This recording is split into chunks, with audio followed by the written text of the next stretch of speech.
Halo teman-teman, buat kalian yang lagi persiapan tes CPNS 2021, saya rekomendasikan kalian melihat materi-materi dari channel Profesor Aira. Lengkap loh teman-teman ya, dari TWK, pengamalan Pancasila, tokoh-tokoh pahlawan, bahasa Indonesia, Bhinneka Tunggal Ika dan lain-lain. Nah, di sini ada juga TIU teman-teman, sudah lengkap juga, hitungan cepat ya, permutasi, kombinasi ya, dan lain-lain ya. Di sini lengkap semua. Jadi kalian bisa belajar materi-materi CPNS di sini. Penuh dengan tips trik juga teman-teman. Dan bagi kalian juga mau bahas-bahas soal, di dalam materi juga ada soal dan di sini juga ada beberapa simulasi soal-soal CPNS. Terima kasih teman-teman.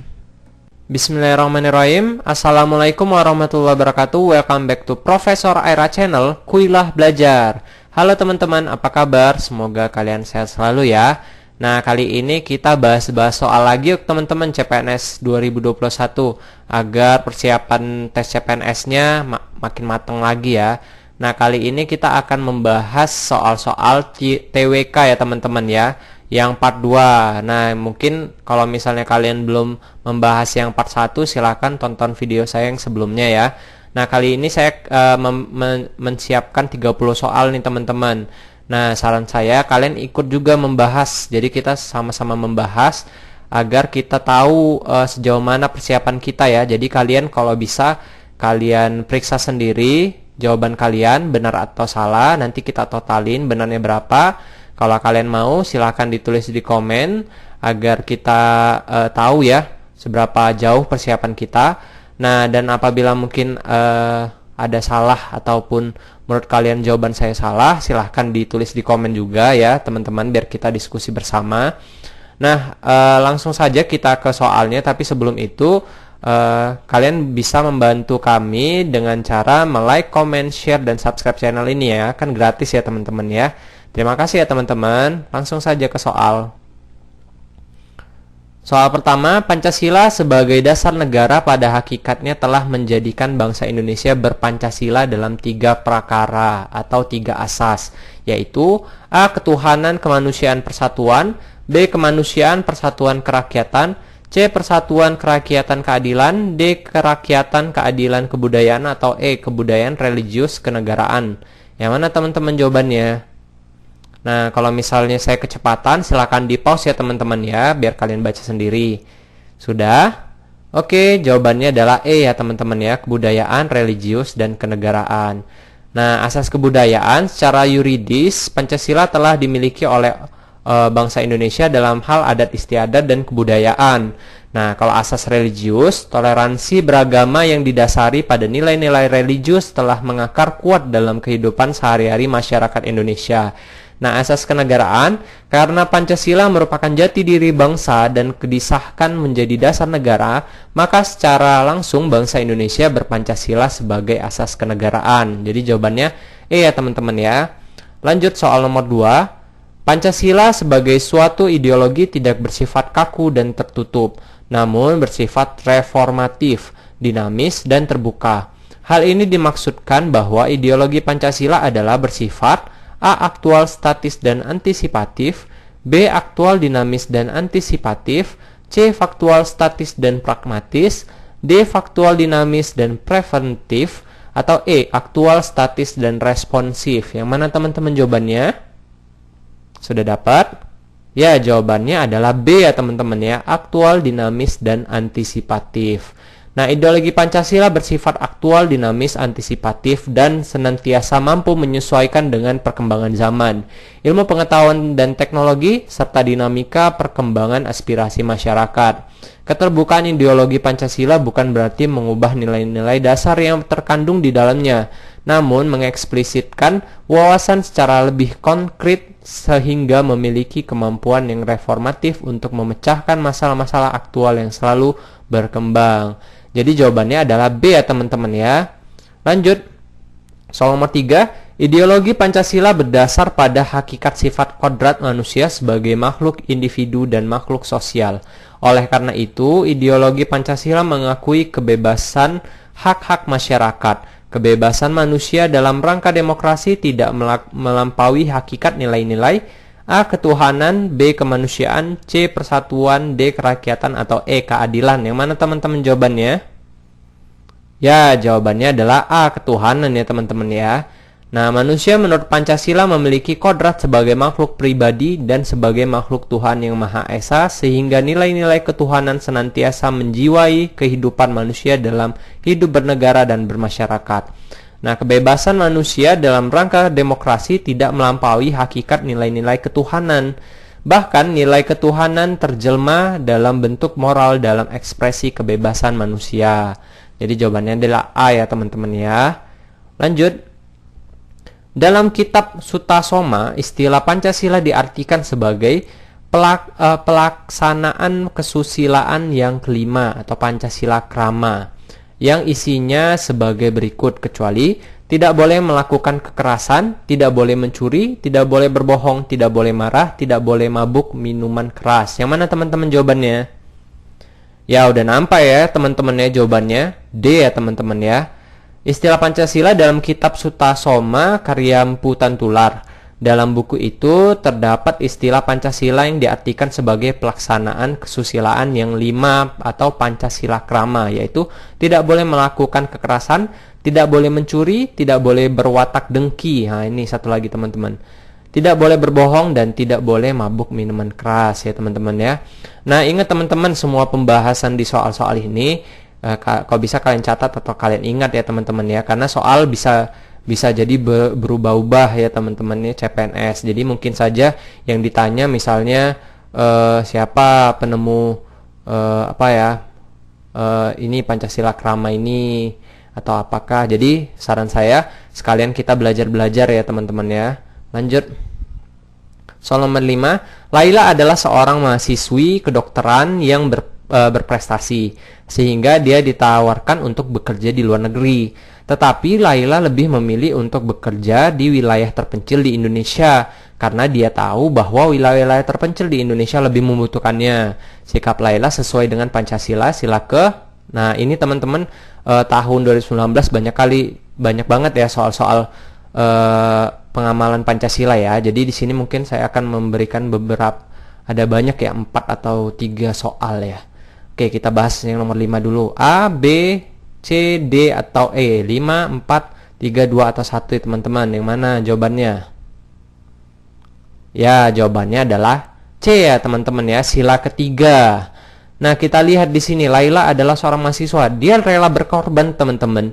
Padahal dia sudah ditawarkan untuk bekerja di luar negeri, tetapi dia lebih memilih untuk bekerja di Indonesia di wilayah terpencil.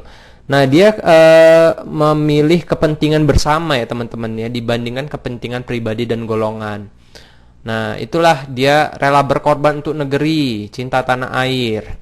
Jadi dia ini lebih ke sila ketiga ya teman-teman ya. Langsung kita ke soal berikutnya. Korupsi di Indonesia semakin merajalela. Entah sampai kapan korupsi dapat dihapuskan dari negeri ini. Pemerintah sudah semaksimal mungkin untuk memberantas korupsi-korupsi yang menyalahgunakan kekuasaannya dan mencuri hak-hak rakyat. Wacana di atas melanggar Pancasila ke 1, 2, 3, 4, atau 5 teman-teman. Nah ini teman-teman, untuk soal korupsi banyak yang bertanya-tanya, ini sila keberapa sih? 2 atau 5 atau 3. Nah sekali lagi teman-teman, korupsi itu sebenarnya kena ke semua sila ya sebenarnya ya. Ke sila pertama kena, 2, 3, 4, 5 juga kena. Tetapi kita lihat konteksnya teman-teman. Jadi kita baca soalnya, pemerintah sudah oke. Lalu katanya untuk memberantas koruptor yang menyalahgunakan, lihat ini teman-teman, menyalahgunakan kekuasaannya dan mencuri hak-hak rakyat. Nah, yang menggunakan kekuasaannya dan mencuri hak-hak rakyat itu adalah lebih ke sila kelima, teman-teman. Nah, coba kita lihat di sini ya. Nah, ini teman-teman, sila kelima, keadilan sosial bagi seluruh rakyat Indonesia. Tidak menggunakan hak milik untuk usaha-usaha yang bersifat pemerasan terhadap orang lain. Nah, hak milik ini apa? Misalnya dia gubernur misalnya ya. Dia menggunakan hak gubernurnya itu untuk merugikan orang lain. Nah, ini konteksnya seperti itu, teman-teman. Tapi kalau misalnya dia dikatakan korupsi di Indonesia bla bla bla, koruptor bisa dibilang mencuri uang rakyat sehingga rakyat di Indonesia sengsara, ada kelaparan, ada segala macam. Nah, itu lebih kedua itu teman-teman. Nah, lebih ke kemanusiaan dianya ya. Nah, baru misalnya kalau misalnya ada soal korupsi sangat bertentangan dengan nilai-nilai agama. Dari semua agama tidak ada yang memihak ke korupsi. Nah, korupsi itu perbuatan dosa, maka itu lebih ke sila pertama, ketuhanan ya teman-teman ya. Jadi kita lihat konteksnya teman-teman. Ya, korupsi ataupun mencuri ataupun apa segala macam soalnya itu kita lihat ke konteks masing-masing. Nah, saya sarankan juga kalian juga lihat butir-butir Pancasila ya teman-teman ya. Di video saya sebelumnya ada itu teman-teman lengkap, saya kupas tuntas tentang pengamalan Pancasila. Silahkan ditonton apabila belum ya. Kita lanjut. Soal nomor 7, Indonesia merupakan salah satu negara yang aktif dalam membantu krisis kemanusiaan di Palestina. Banyak organisasi kemanusiaan di Indonesia yang aktif memberikan bantuan sandang pangan ke banyak negara-negara yang sedang dilanda musibah, salah satunya adalah Palestina. Wacana di atas sesuai dengan Pancasila sila ke 5, 4, 3, 2, 1. Nah, ini teman-teman, membantu sesama manusia di seluruh dunia ya. Yang mana teman-teman yang paling cocok? Ya, betul ya teman-temannya, D ya. Nah, dia apa ya? Kalau D itu kemanusiaan yang adil dan beradab ya. Jadi memperlakukan manusia sesuai hak dan martabat. Lalu gemar melakukan kegiatan kemanusiaan seperti ini ya, memberikan infak ataupun sedekah ke manusia. Sorry. Ke saudara-saudara yang membutuhkan ya. Lalu bangsa Indonesia bagian dari seluruh umat manusia ya, tidak pandang bulu, menghormati dan kerjasama dengan bangsa lain. Nah, itu masuk ke sila kedua. Berarti ini lebih ke sila kedua ya teman-teman ya. Nah, lanjut. Soal nomor 8. Oke, teks-teks yang termuat dalam konstitusi yang kemudian dikenal sebagai UUD 1945 adalah hasil perumusan apa yang terjadi di dalam kehidupan bermasyarakat. Keberadaan konstitusi dalam negara pada prinsipnya untuk A. membatasi kekuasaan pemerintah, B. memberikan kekuasaan tak terbatas pada pemerintah, C. jaminan atas kewajiban politik rakyat, D. kekuasaan parlemen di atas lembaga hukum, atau E. kekuasaan hukum di atas parlemen. Yang mana teman-teman jawabannya? Ya, jawabannya adalah A ya teman-teman ya. Nah, makna konstitusi tidak sekedar naskah yang memuat ketentuan hukum dasar. Di dalamnya terkandung kehidupan sosial politik suatu bangsa yang menjadi pedoman bernegara. Keberadaan konstitusi dalam negara pada prinsipnya untuk membatasi kekuasaan pemerintah, teman-teman. Dan jaminan atas hak politik rakyat. Kekuasaan pemerintah diimbangi dengan kekuasaan parlemen dan lembaga-lembaga hukum. Jadi yang paling tepat A ya teman-teman ya. Lanjut. Soal nomor 9, menurut pernyataan dalam pembukaan UUD 1945, perjuangan kemerdekaan merupakan tindakan yang diberkati oleh Allah. Karena A. kehidupan kebangsaan yang bebas merupakan keinginan luhur, B. bangsa Indonesia adalah bangsa yang religius, C. kemerdekaan itu sudah lama diperjuangkan, D. banyak pengorbanan yang harus diberikan untuk mendapatkan kemerdekaan, atau E. kemerdekaan karunia Allah yang tidak perlu diperjuangkan. Yang mana teman-teman jawabannya? Ya, ini jawabannya B ya teman-teman ya. Nah, sesuai dengan pembukaan UUD 1945, atas berkat rahmat Allah yang maha kuasa dan dengan didorongnya oleh keinginan luhur supaya berkehidupan kebangsaan yang bebas, maka rakyat Indonesia menyatakan dengan ini kemerdekaannya. Dan sila pertamanya berbunyi ketuhanan yang Maha Esa.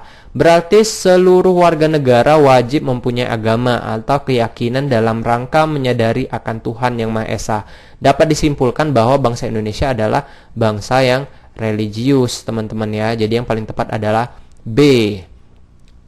Langsung ke soal 10. Salah satu dampak penyimpangan UUDS 1950 adalah, nah ini undang-undang sementara ya teman-teman ya. A. pengangkatan presiden seumur hidup.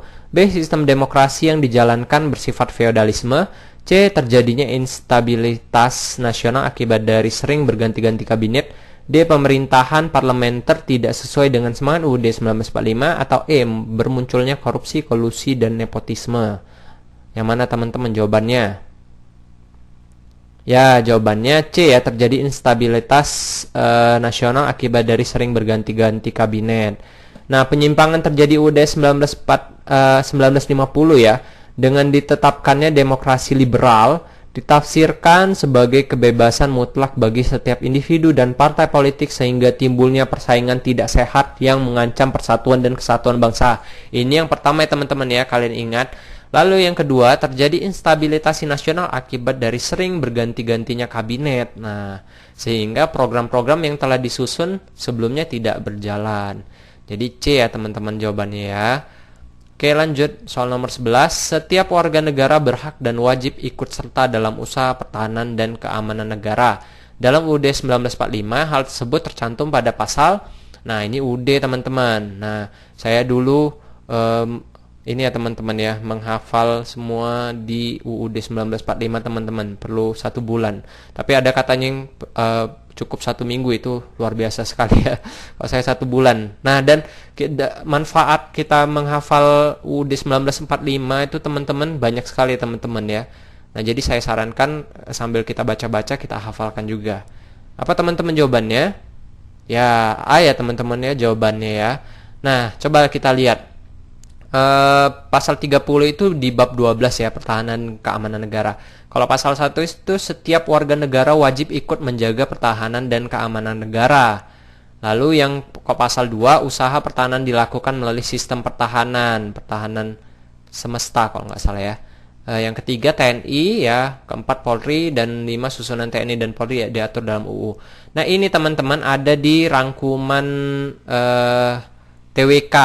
Nah, di video-video saya sebelumnya itu ada saya taruh di deskripsi video saya, itu ada link teman-teman, link ya, link ringkasan TWK, ada link ringkasan TIU, TKP. Jadi kalau bagi kalian yang belum download, silahkan download. Ini ada ringkasan UUD ya, dan ringkasan seluruh TWK menurut saya, dari sejarah ya sampai UUD sampai Pancasila.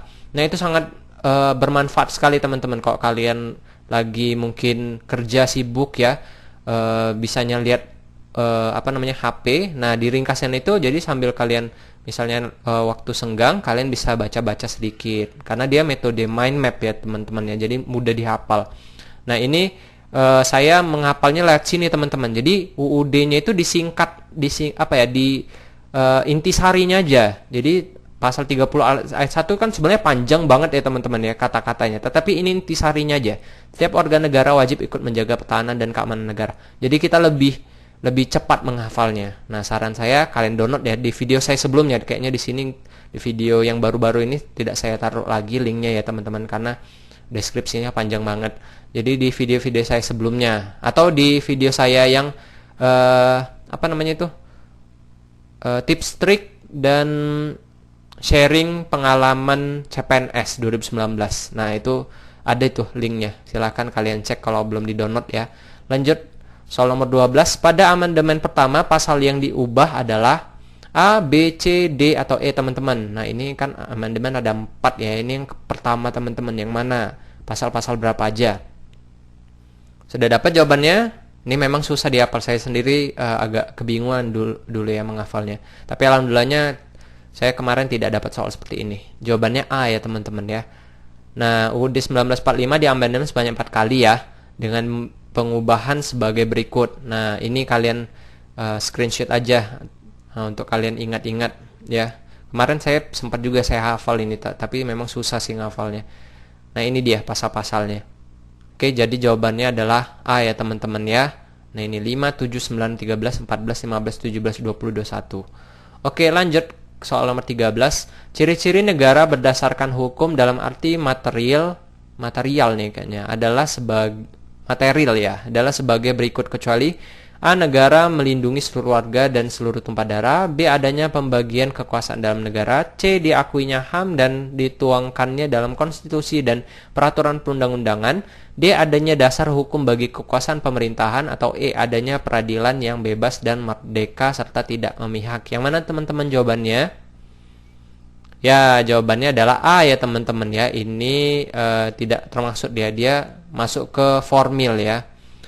Nah, ini dia teman-teman, ciri-ciri negara berdasarkan hukum dalam arti material. Nah, ini dia.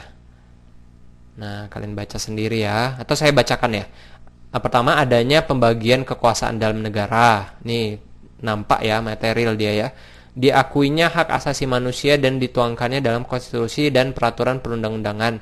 Adanya dasar hukum bagi kekuasaan pemerintahan atau asas legalitas. Adanya peradilan yang bebas dan merdeka serta tidak memihak, dan segala warga negara bersamaan kedudukannya di dalam hukum dan pemerintah, dan wajib menjunjung hukum dan pemerintah itu dengan tidak ada kecualinya. Nah, sedangkan ciri-ciri negara hukum dalam arti formil adalah negara melindungi seluruh warga dan tumpah darah. Jadi ini yang formilnya ya teman-teman ya, bukan material. Lanjut.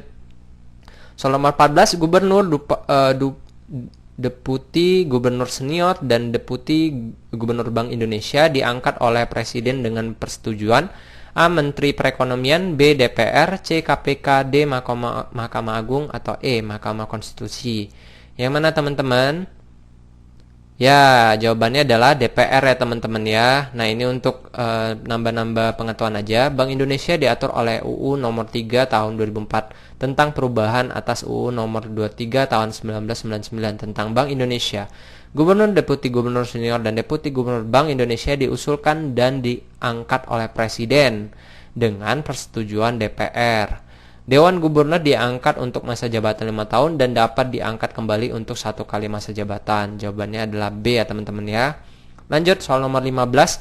Beberapa perubahan mendasar dalam sistem ketatanegaraan Indonesia sebagai berikut kecuali A. Kedudukan yang sejajar dan proporsional antara Presiden dengan DPR.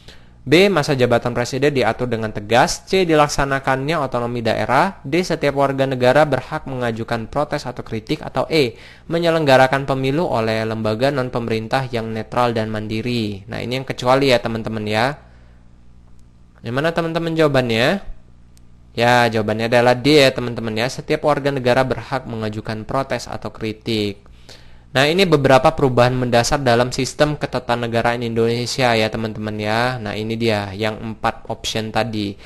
Nah, sedangkan ini sudah memang semestinya ya warga boleh mengajukan protes atau kritik ya, namanya negara demokrasi ya. Langsung saja kita ke soal nomor 16. Pada tanggal 20 Mei 1905 di Stovia atau School tot Opleiding voor Inlandse Artsen, kayaknya ini bahasa Belanda ya. Oleh pelajaran-pelajaran di sana didirikan organisasi bernama Budi Utomo dengan ketuanya adalah A. Wahidi Sudirohusodo, B. Sutomo, C. Suraji, D. Gunawan Mangunkusumo, atau E. Pangeran Aryo Notodirojo. Yang mana teman-teman? Nah, untuk soal ini kadang banyak juga yang terjebak ya teman-teman antara ketua dan pendirinya ya. Nah, kalau untuk ketua itu jawabannya B ya teman-teman ya, Sutomo, ketua yang pertama.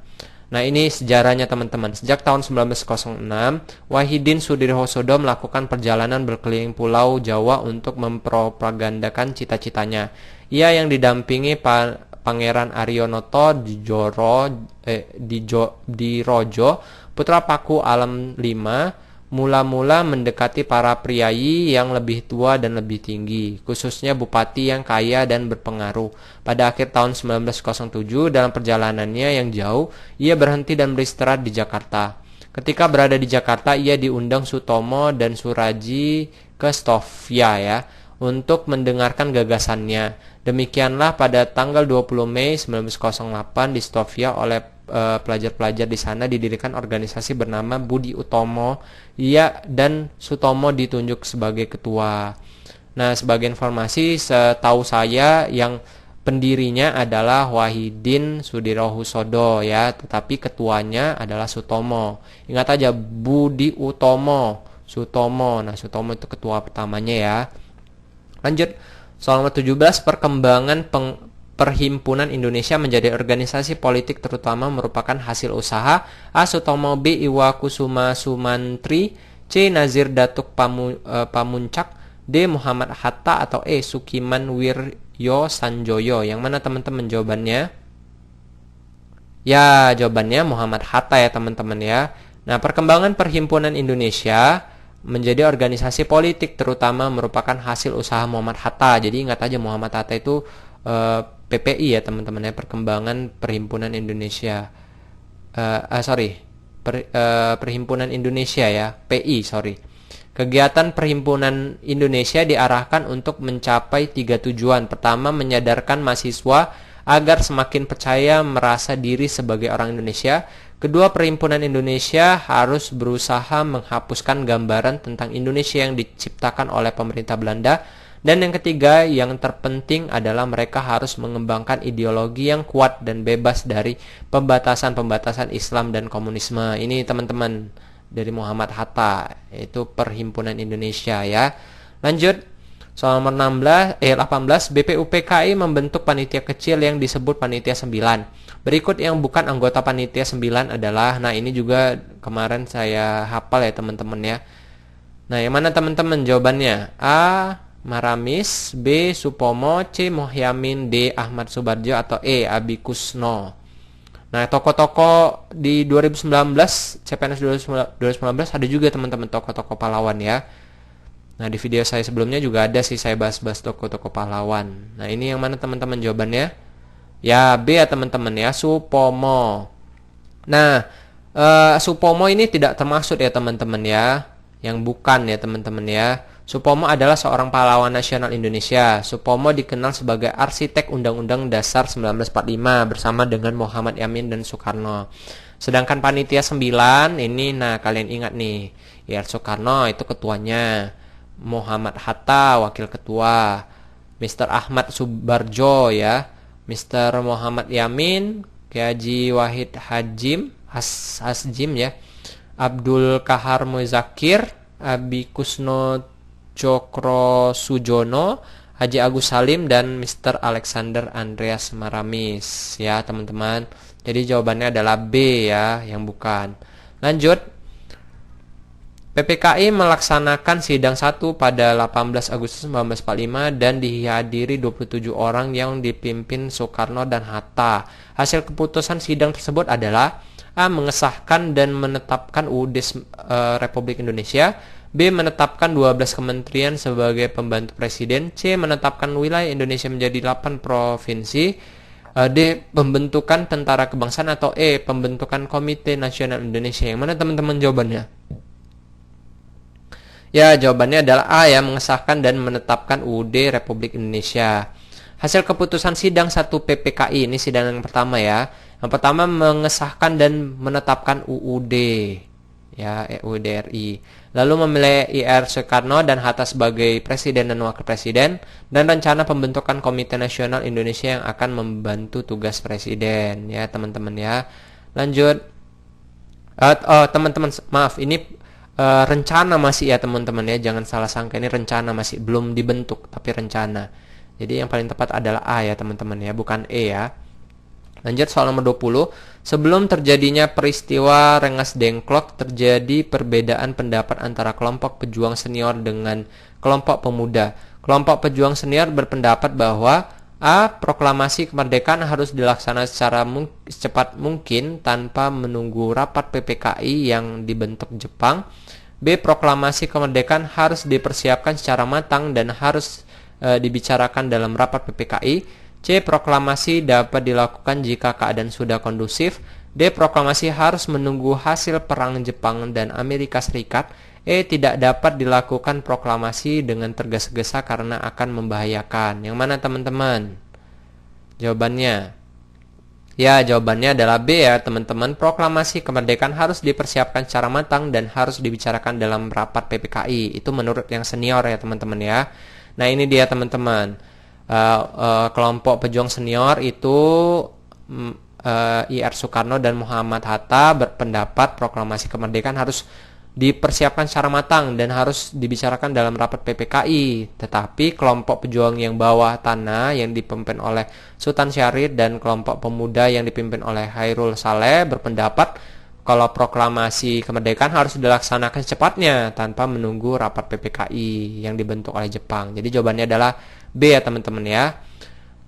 Soal nomor 21, membina persatuan dan kesatuan dihubungkan dengan semboyang Bhinneka Tunggal Ika mengandung makna bahwa A. Dalam bergaul harus dapat menyesuaikan diri, B. Kebudayaan daerah harus terus dilestarikan, C. Dalam pergaulan tidak boleh membedakan suku. D. Kebudayaan masyarakat tidak tergantikan budaya lain. Atau E. Keanekaragaman tak mungkin dipersatukan. Yang mana teman-teman jawabannya?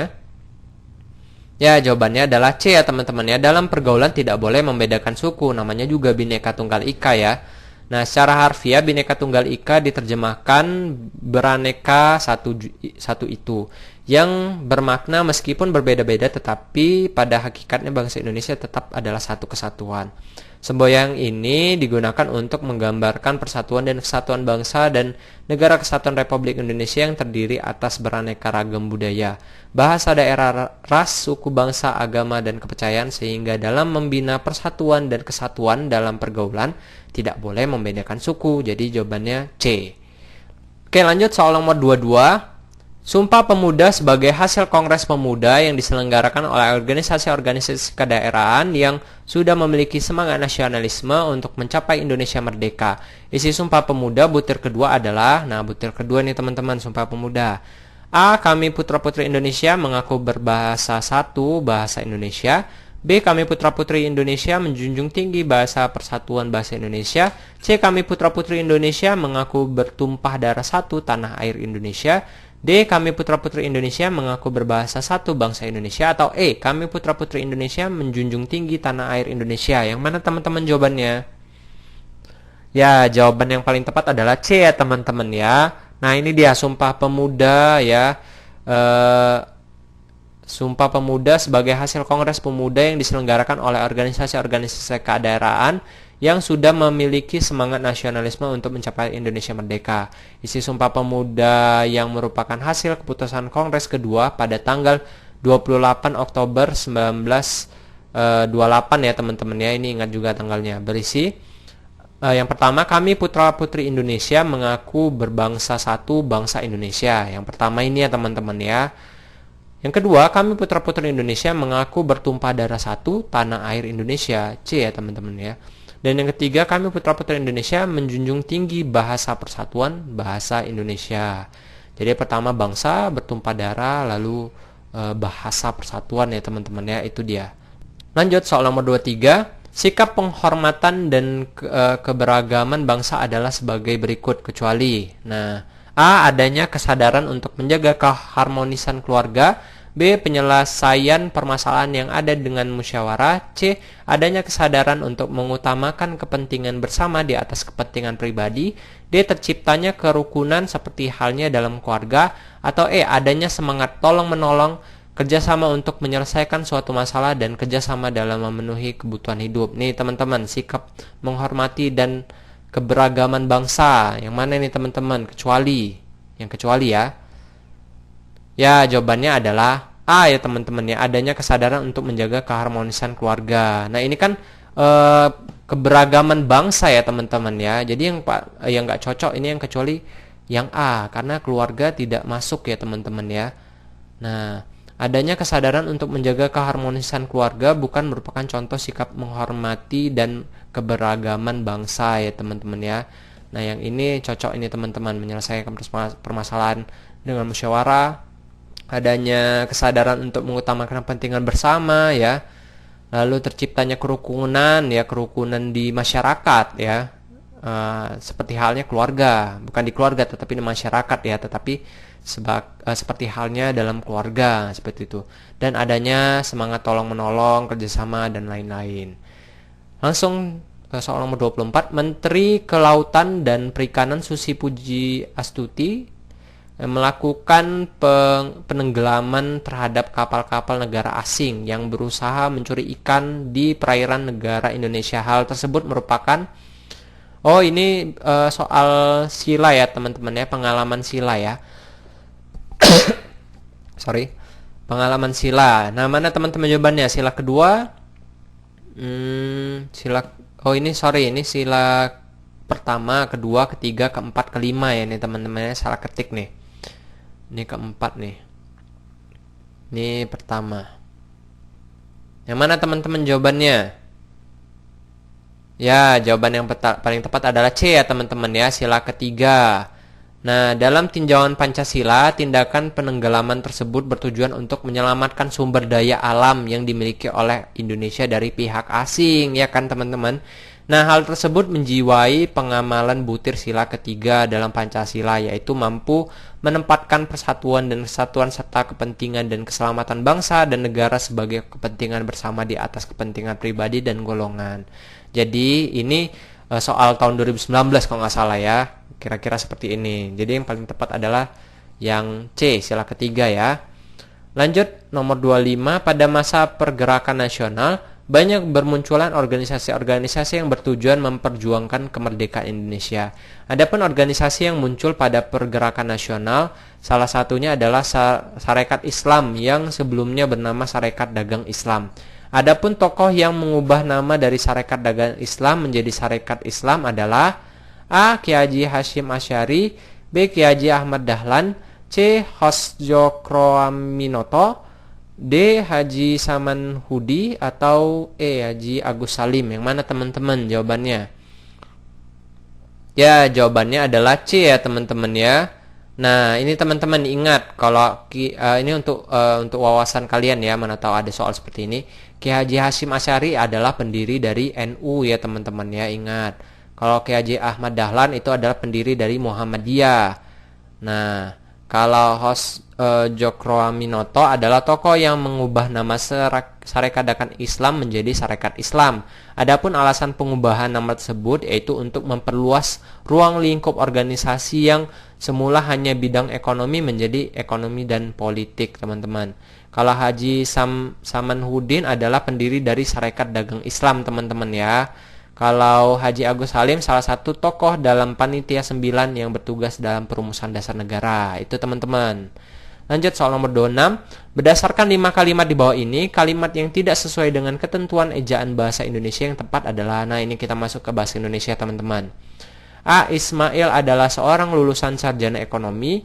B. Dalam rapat koordinasi itu hadir para camat dari seluruh wilayah Provinsi Jawa Barat. C. Murid-murid sekolah dasar Cipta Harapan sedang berlatih membuat corak batik Cirebon. D. Setiap hari Minggu, ibu selalu pergi ke pasar. Atau E. Rumah Andi berada di Jalan Kenangan. Yang mana teman-teman jawaban yang paling tepat? Ini yang tidak sesuai ini ya teman-teman ya. Tidak sesuai ejaan bahasa Indonesia yang benar. Sudah dapat jawabannya? Ya, jawabannya adalah D ya teman-teman ya. Kenapa?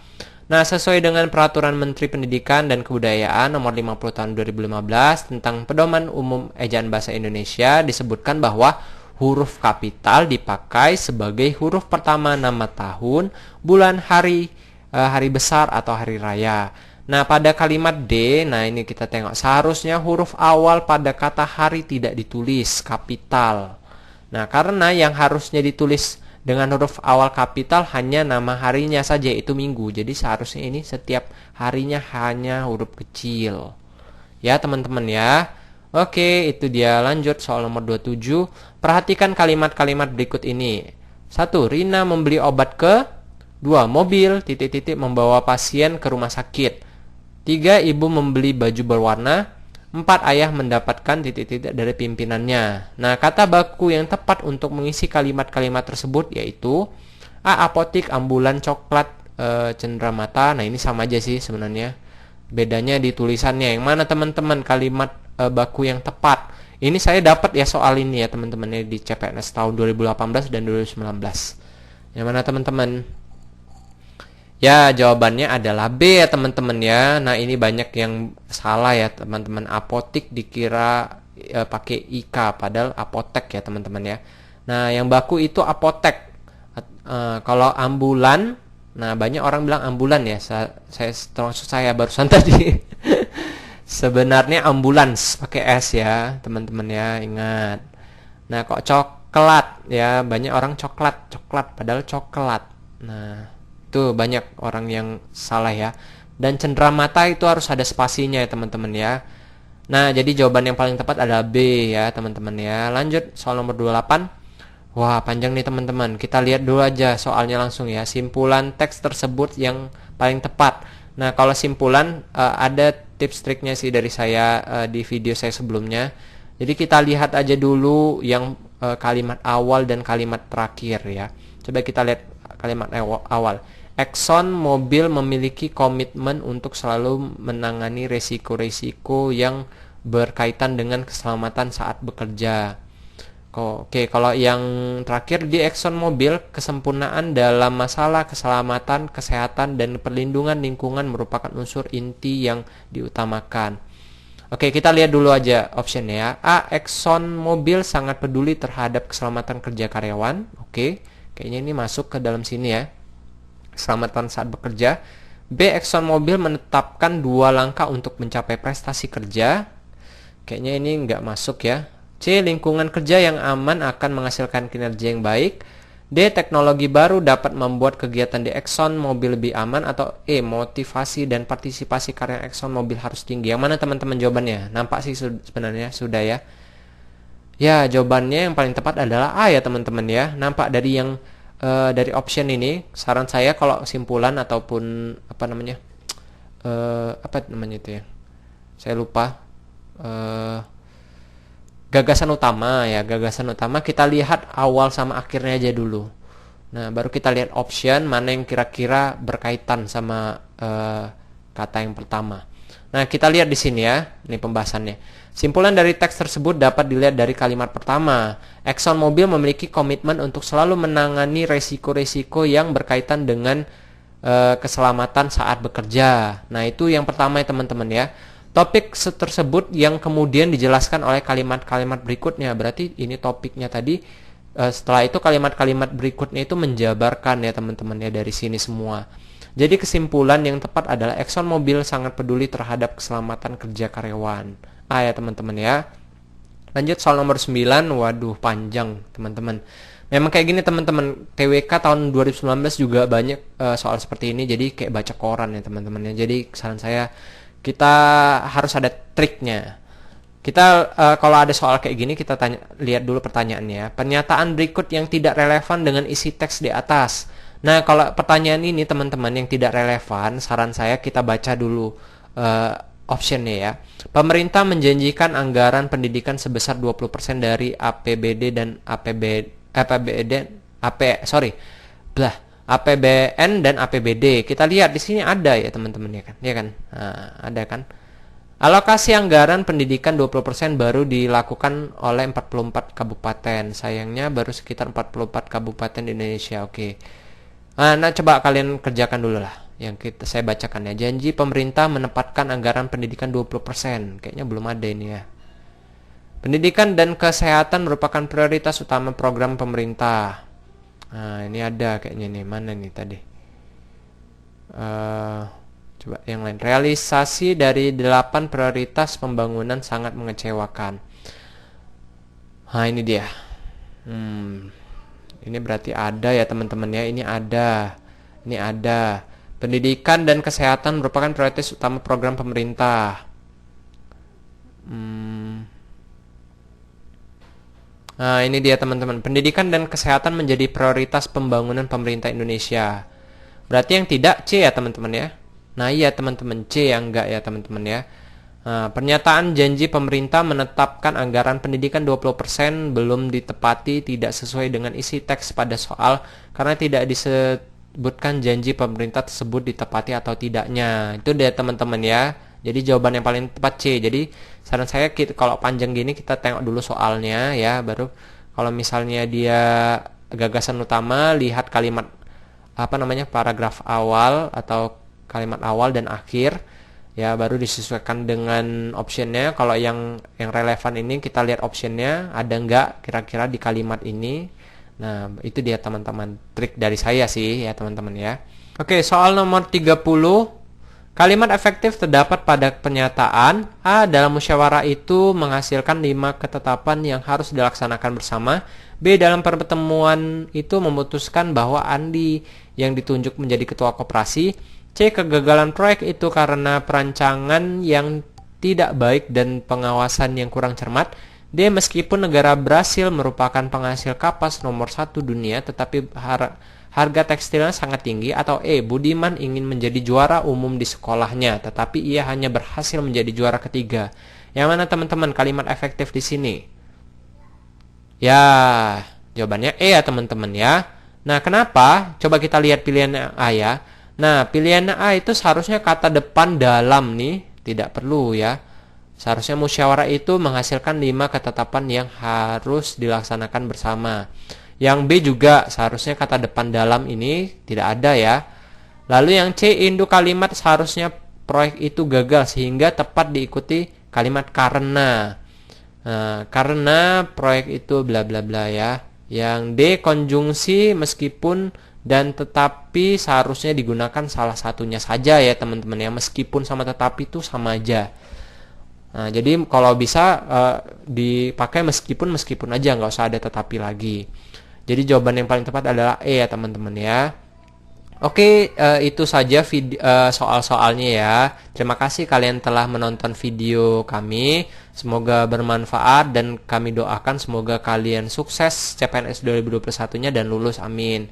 Nah, untuk membantu kami, kalian boleh like, comment, share, dan subscribe channel ini. Dan yang paling saya hargai teman-teman yang nge-share video ini, saya terima kasih sekali ya teman-teman ya. Kalian telah membantu kami untuk mengembangkan channel ini ya teman-teman ya. Semoga kalian dapat pahalanya. Oke, dan saya juga mohon maaf apabila ada salah kata dan semoga video ini bermanfaat.